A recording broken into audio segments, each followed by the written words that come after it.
Hello, good morning. সবাই কেমন আছো? আশা করছি অনেক ভালো আছো। আমার আরেকটা নতুন ভিডিওতে তোমাদের সবাইকে ওয়েলকাম।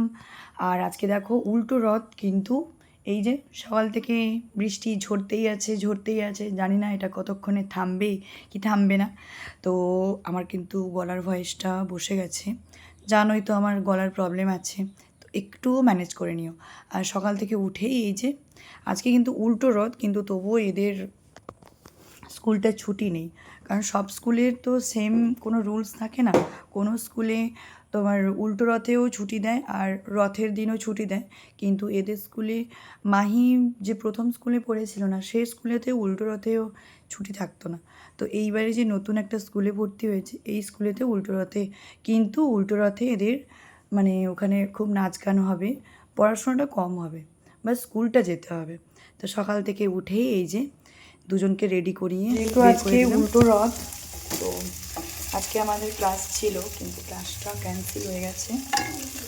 এই জন্য আমার বান্ধবী এসছে, ওইটার মধ্যে রাখ, বান্ধবী এসছে, একটু ঘরে ছোট্ট করে পার্টি করছি, কিট্টি পার্টি করছি।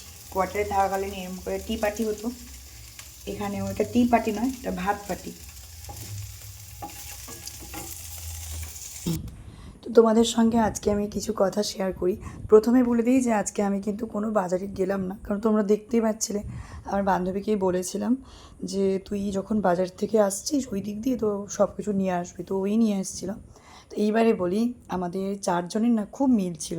এবারে চারজনের মধ্যে তোমরা যারা প্রথম থেকে আমার ব্লগ দেখো তারা হয়তো বুঝতে পারবে, আরও এখানে দুজন মিসিং আছে, মানে আমাকে নিয়ে চারজন। তো আমাদের না প্রচুর মিল ছিল, প্রচুর। তো হঠাৎ করে না একটা কোর্স শেষ হওয়ার পর থেকেই, আমি যবে থেকে এই মেকআপের কোর্সে ঢুকে গেছি না, তারপর থেকেই দেখছি যে কেমন একটা আমাদের মধ্যে ছাড়াছাড়ি ভাব একটা হয়ে গেছে। তো ছাড়াছাড়ি ভাব মানে একদম বলতে গেলে ছেড়েই গেছে, মানে ওই স্বার্থের জন্য ফোন করা, এটা জানা ওটা জানা, বাস। তারপরেই এখন দেখছি এখন সবাই মিউট, বাস এই বান্ধবীটাই এখন আছে মোটামুটি, এখন দুজনে জুড়ে আছি। জানি না আমাদের বন্ধুত্বটাও এরকম থাকবে নাকি চেঞ্জ হয়ে যাবে। ঠাকুর করুক আমাদের বন্ধুত্বটা যেন এরকমই থাকে সবসময়ের জন্য, সবার বন্ধুত্ব যেন সবসময় যেন ভালো থাকে। আর আমরাও চাই যে আমাদের পুরনো বন্ধুত্বটা যেন ফিরে আসে। তো চলো ওই সব কথা বাদ দিয়ে মোটামুটিভাবে ইনি বাড়ি চলে যাচ্ছেন। আমি বললাম অনেক করে যে থেকে যা, কিন্তু গেল না। আর ওই রথের সময় না মাহি আর খুশু কিন্তু রথটাকে টানেনি, তাই জন্য আমি বলছি যে চলো আজকে একটু রথটা টেনে নে, কারণ রথের দড়ি টানলে খুব শুভ হয়। তাই জন্য বাইরে তো বৃষ্টি হচ্ছে, সকালবেলায় দেখালাম। তো সন্ধেবেলা আমি বললাম যে একটু রথের দড়িটা টেনে নে, রথটা একটু ঘুরিয়ে ফেল। আর আমি রেডি হয়ে গেছি, আমাকে যেতে হবে একটা কাজে। বেরোচ্ছে ব্যাপারটা কি, তো আমি একটা জায়গায় যাচ্ছিলাম, তোমাদের সঙ্গে সেটা এই এই যে শাড়িটা দেখতে পাচ্ছ, এটা একটা শাড়ি। আর এইটা আমার বিয়ের পিঠ বস্ত্রের শাড়ি, কিন্তু এই শাড়িটা ওই ড্রাই ওয়াশ করতে করতে এটা একদম বাজে হয়ে গেছে, কিন্তু এটা আমার ভীষণ পছন্দের একটা শাড়ি। এটাকে আর কোনো ক্রমে সারানো যাচ্ছিল না, এই জন্য এটা যখন একটা কাজ হবে তখন তোমাদের সঙ্গে নিশ্চয়ই আমি শেয়ার করব। তা এখন যাচ্ছিলাম, চলো টাটা।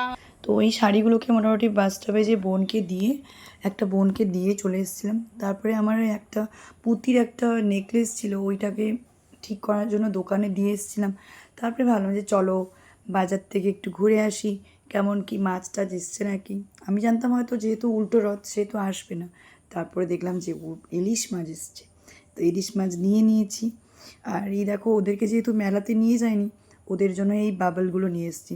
তো চলো আজকের মতো টাটা। এই ভিডিওটা কেমন লাগলো জানি।